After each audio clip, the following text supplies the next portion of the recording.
بسم اللہ الرحمن الرحیم لک الحمد یا اللہ والصلاة والسلام علیک یا رسول اللہ صلی اللہ تعالی علیہ وآلہ وسلم۔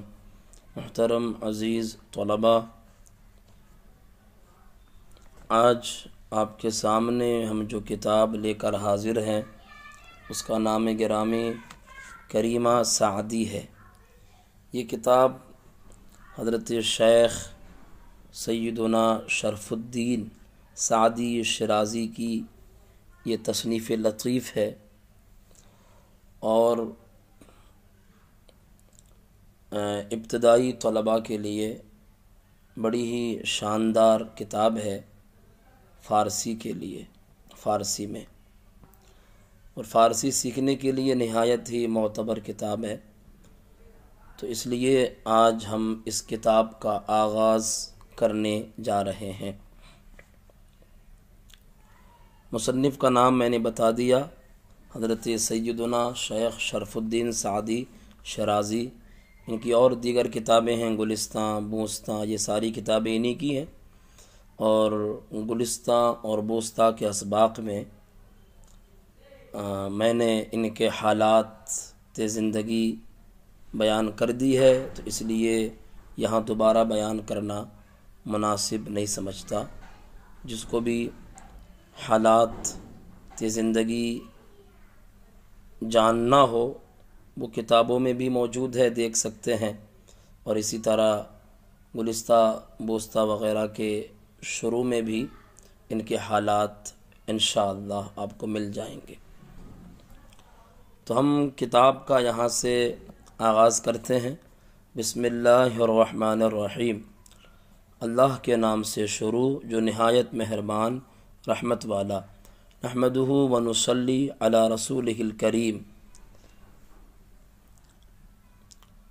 اور ہم اسی کی تعریف کرتے ہیں اور اس کے کریم رسول پر درود و سلام بھیجتے ہیں۔ مناجات بدرگاہ مجیب الدعوات،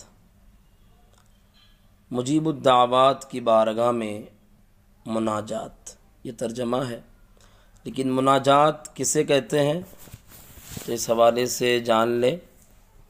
مناجات کا جو لفظ ہے یہ عربی لفظ ہے، اور یہ لفظ نجوا سے مشتق ہے۔ اس کا معنی آتا ہے سرگوشی کرنا، چپکے باتیں کرنا، کانافوسی کرنا۔ سرگوشی کرنے کے معنی میں یہ آتا ہے۔ اصطلاح میں کسے کہتے ہیں تو کہا جاتا ہے کہ مناجات کا مطلب ہوتا ہے کہ اللہ تبارک و تعالی سے دعا کرنا، اپنے دل کا حال بیان کرنا، اور اپنی ضرورت کے پورا ہونے کی آرزو کرنا۔ یہ مناجات کا مفہوم ہوتا ہے۔ خاص کر شاعری میں مناجات کا مفہوم جو ہوتا ہے وہ دعائیہ نظم ہوتا ہے، تو مناجات کا یہ مفہوم ہے کہ اپنے دل کا حال رب کی بارگاہ میں بیان کرنا، ان سے دعا کرنا، یہ مناجات کہلاتا ہے۔ بدرگاہ، درگاہ سے مراد بارگاہ۔ مجیب الدعوات، مجیب من قبول کرنے والا، الدعوات یہ جو ہے دعا کے معنی میں، دعاؤں کو قبول کرنے والا۔ مجیب الدعوات کا معنی دعاؤں کو قبول کرنے والا، تو یہ مناجات ہے دعاؤں کو قبول کرنے والے کی بارگاہ میں۔ مراد اللہ تبارک و تعالی ہے کہ مناجات اللہ تبارک و تعالی کی بارگاہ میں۔ تو حضرت شیخ سعدی نے یہ چند اشعار کہے ہیں۔ وہ اشعار کیا ہے دیکھیں۔ کریمہ ببخشائے برحال ماں، کہ ہستم اسیر کمند ہوا، نداریم غیر از تو فریاد رس، توی عاصیہ را خطا بخش و بس، نگہدار مارا ذراہ خطا، خطا درگزار و ثواب نما۔ ترجمہ دیکھیں۔ کریمہ، اے کرم کرنے والے، و بخشائے برحال ماں، ہمارے حال پر رحم فرما کہ ہستم اسیر کمند ہوا، کہ میں خواہش کے فندے کا قیدی ہوں، نداریم غیر از تو فریاد رس، ہم نہیں رکھتے تیرے علاوہ کوئی فریاد کو پہنچنے والے، تو ہی آسیارہ خطا بخش و بس، تو ہی گناہ گاروں کی خطاؤں کو گناہوں کو بخشنے والا ہے اور بس۔ نگہدار مارا ذراہ خطا، ہم کو محفوظ رکھ خطا کے راستے سے، خطا درگزار و ثواب نما، خطاؤں کو معاف فرما اور مجھے سیدھا راستہ دکھا۔ یہ تو ترجمہ ہو گیا۔ ایک ایک لفظ کا ترجمہ کریں تو کریمہ، کرم کرنے والا، اور اس میں اخیر میں جو الف ہے وہ الف ندائیہ ہے اور اس کے ذریعے پکارا جا رہا ہے۔ کریمہ کا ترجمہ اے کرم کرنے والے، اے کرم کرنے والے، اے کریم۔ ببخشائے، ببخشائے یہ چونکہ فعل امر ہے اور بخشودن مصدر سے بخشنا۔ برحال ما، بر من پر، حال ما ہمارا حال، ہماری حالت، مرکب اضافی ہے۔ برحال ما ہمارے حال پر، اے کرم کرنے والے ہمارے حال پر رحم فرما، کہ ہستم اسیر کمند ہوا، کہ ہستم کہ میں ہوں، واحد متکلم کا صیغہ ہے، اسیر معنی قیدی، کمند کا معنی جو ہے پھانسا اور فندہ، ہوا کا معنی خواہش، خواہش نفسانی، کہ میں ترجمہ بالکل الٹا لگائیے کہ میں نفسانی خواہشات کے فندے کا قیدی ہوں۔ نداریم غیر از تو فریاد رس، نداریم یہ داشتن مصدر سے رکھنے کے معنی میں، اسی سے یہ فعل مضارع منفی ہے۔ نداریم ہم نہیں رکھتے، اور جمع متکلم کا صیغہ ہے ہم نہیں رکھتے، غیر از تو تیرے علاوہ، غیر از تو تیرے علاوہ، فریاد رس، یہ جو فریاد رس ہے معنی ہے فریاد کو پہنچنے والے، مدد کو پہنچنے والے، تو فریاد رس یہ اسم فاعل ترکیبی سماعی ہے، فریاد کو پہنچنے والا، تو ہم تیرے علاوہ فریاد کو پہنچنے والے نہیں رکھتے۔ تو ہی آسیارہ خطا بخش و بس، تو ہی یہ تو اور ای سے مل کے بنا ہے، اور یہ جملے میں کہیں پر بھی آ جائے تو یہ حصر اور تاکید کا فائدہ دیتا ہے۔ تو ہی، تو ہی، تو ہی، تو آسیارہ یہ آسیہ، آسی کی جمع ہے نافرمان گناہ گار، اور خطا بخش خطاؤں کو بخشنے والا، گناہوں کو بخشنے والا، تو یہ اسم فاعل ترکیبی سماعی، و بس واو عاطفہ ہے، بس کافی، تو ہی گناہ گاروں کی گناہوں کو بخشنے والا ہے بس، ہم تیرے علاوہ کوئی فریاد کو پہنچنے والے نہیں رکھتے، تو ہی گناہ گاروں کی گناہوں کو بخشنے والا ہے بس۔ نگہدار مارا ذراہ خطا، خطا درگزار و ثوابم نما، نگہدار، یہ نگہدار ہم کو محفوظ رکھ خطا کے راستے سے، تو یہاں پر جو یہ نگہدار ہے، یہ نگاہ الگ ہے اور دار الگ، دونوں کو ملا کے لکھا ہوا ہے، لیکن یہاں پر جو دار ہے یہ فعل امر ہے، فعل امر، ایک ہوتا ہے نگہدار حفاظت کرنے والا، نگہبانی کرنے والا، اس کو ہم بول دیتے ہیں نگہدار، تو وہ اس میں فاعل ہوتا ہے، پھر اس میں فاعل ترکیبی، لیکن یہاں پر جو یہ نگہدار ہے یہ اس میں فاعل نہیں ہے، فعل امر ہے، اور اس سے نگاہ ملا ہوا ہے، نگاہ مانا محفوظ، تو مارا ہم کو، ز منس سے وہ وزن شری کی وجہ سے اس کی الف کو گرا دیا گیا، اصل میں از تھا۔ راہ خطا، راہ مانا راستہ، خطا مانا غلطی، خطا، گناہ کے معنی میں یہاں پہ لے سکتے ہیں۔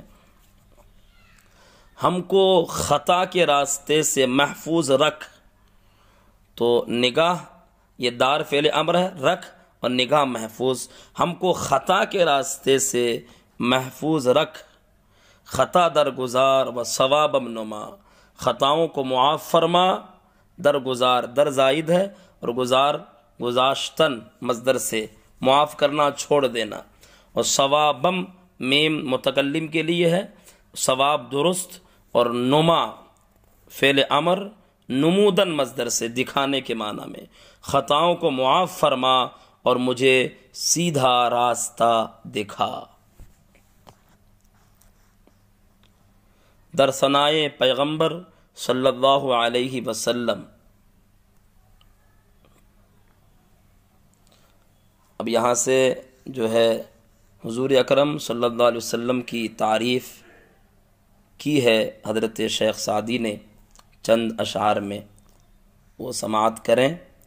در ثنائے پیغمبر صلی اللہ علیہ وسلم، پیغمبر صلی اللہ علیہ وسلم کی تعریف کے بیان میں یہ چند اشعار ہیں۔ در معنی میں، ثنا کا معنی تعریف، اور پیغمبر بولا جاتا ہے پیغام لانے والے کو اللہ تبارک و تعالیٰ کی طرف سے، اور یہاں مراد ہماری حضور اکرم صلی اللہ علیہ وسلم ہے، تو حضور کی تعریف میں یہ چند اشعار ہیں۔ پیغمبر صلی اللہ تعالیٰ علیہ وآلہ وسلم کی تعریف کے بیان میں، زباں تا بود در دہاں جائے گیر، ثنائے محمد بود دل پذیر۔ زباں یہ لفظ زباں ہے، زبان کو بولا جاتا ہے، تامن جب تک، اور بود یہ بودن مصدر سے ہونا رہنے کے معنی میں، یہاں یہ فعل مضارع ہے بود، اور در منع میں، دہان منع منہ، جائے گیر، جائے گیر جامن جگہ، گیر من پکڑنے والا، جگہ کو پکڑنے والا، مراد ہے قائم، قائم رہنے والا۔ زباں جب تک منہ میں قائم ہے، زبان جب تک منہ میں قائم ہے، زبان جب تک منہ میں قائم ہے، ثنائے محمد، محمد کی تعریف، بود دل پذیر، دل پسند رہے گی۔ ثنائے محمد، محمد کی تعریف، بود رہے گی، دل پذیر، پذیر افتن سے قبول کرنا، پسند کرنا معنی آتا ہے اس کا، اور دل پذیر، دل پسند، یہاں پذیر کا معنی پسند، تو محمد کی تعریف دل پسند رہے گی۔ زباں جب تک منہ میں قائم ہے، محمد کی تعریف دل پسند رہے گی۔ حبیب خدا اشرف انبیاء کہ عرش مجیدش بود متکا، حبیب خدا، خدا کے حبیب، خدا کے پیارے، انبیاء میں سب سے افضل، کہ ان کا عرش اعظم، کہ اس کا عرش اعظم ان کی تکیہ گاہ ہے، بود متکا ان کی تکیہ گاہ ہے۔ حبیب کا معنی پیارا، دوست کے معنی میں آتا ہے، حبیب عربی کا لفظ ہے، خدا اس کا عربی میں لفظ اللہ ترجمہ ہوتا ہے، اللہ کلمہ جلالت، باری تعالی۔ اشرف انبیاء، اشرف افضل، انبیاء نبی کی جمع ہے، نبیوں میں سب سے افضل، کہ عرش مجیدش، عرش اعظم، مجید بزرگی، عرش اعظم مراد لے لیں آپ، شین اضافت کے لیے ہے، اور بود یہ فعل مضارع مثبت ہے، متکا یہ اسم مفعول ہے۔ اصل میں قرآن مجید میں بھی اس کا لفظ آیا ہے، متکئین علیہا متقابلین، ٹیک لگانے کے معنی میں، تکیہ لگانا، ٹیک لگانا۔ تو قرآن میں بھی سورہ واقعہ کے اندر یہ آیت ہے، متکئین علیہا متقابلین، وہ ایک دوسرے کے سامنے ٹیک لگائے ہوئے ہوں گے، تو اسی سے متکا، واحد کا صیغہ، ٹیک لگانا، تکیہ لگانا، ٹیک لگانے کی جگہ، تکیہ لگانا، ٹیک لگانا۔ تو عرش مجیدش بود متکا، کہ عرش اعظم ان کی تکیہ گاہ ہے۔ ہاں، یہ متکا اب میں نے اس میں مفعول بول دیا تھا، لیکن اس کو ہم جو ہے اس میں ظرف بھی بول سکتے ہیں، اس میں ظرف متکا، یہ پھر جو ہے ثلاثی مزید فی سے ہو جائے گا، اس میں ظرف ثلاثی مزید فی، اس میں ظرف کیونکہ جگہ کا معنی آ رہا ہے اس میں، تو عرش اعظم جو ہے ان کی تکیہ گاہ ہے، اس میں ظرف۔ سوار جہانگیر یکرا براق کہ بگذشت از قصر نیل رواق۔ سوار، یہ سوار اور راکب سوار، جہانگیر دنیا کو فتح کرنے والا، عالم کو فتح کرنے والا، دنیا کے لینے والے۔ یکرا یہ تیز رفتار سرخ رنگ کا گھوڑا اس کو بولا جاتا ہے، اور یہاں مراد ہے تیز رفتار۔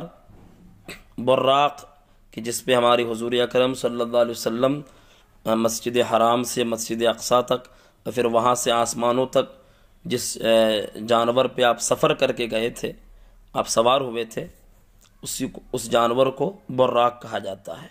بگذشت گزر گئے، از قصر نیل رواق، قصر من محل، اور نیل نیلا جو ہوتا ہے نیلا، اور رواق کا معنی چھجا چھت، یہاں از یہ قصر نیل رواق کا سے مراد ہے آسمان، کہ دنیا کو فتح کرنے والے سوار تیز رفتار براق سے آسمان سے گزر گئے۔ یکرا براق بگذشت از قصر نیل رواق کہ دنیا کو فتح کرنے والے سوار تیز رفتار براق سے آسمان سے بھی گزر گئے۔ تو یہ چند اشعار کا آپ کے سامنے ترجمہ ہوا، اور یہ آج کا ہمارا پہلا سبق تھا، اس لیے آج کے سبق کا اختتام ہم یہیں پر کرتے ہیں۔ انشاءاللہ آگے پھر یہ کتاب پڑھائی جائے گی۔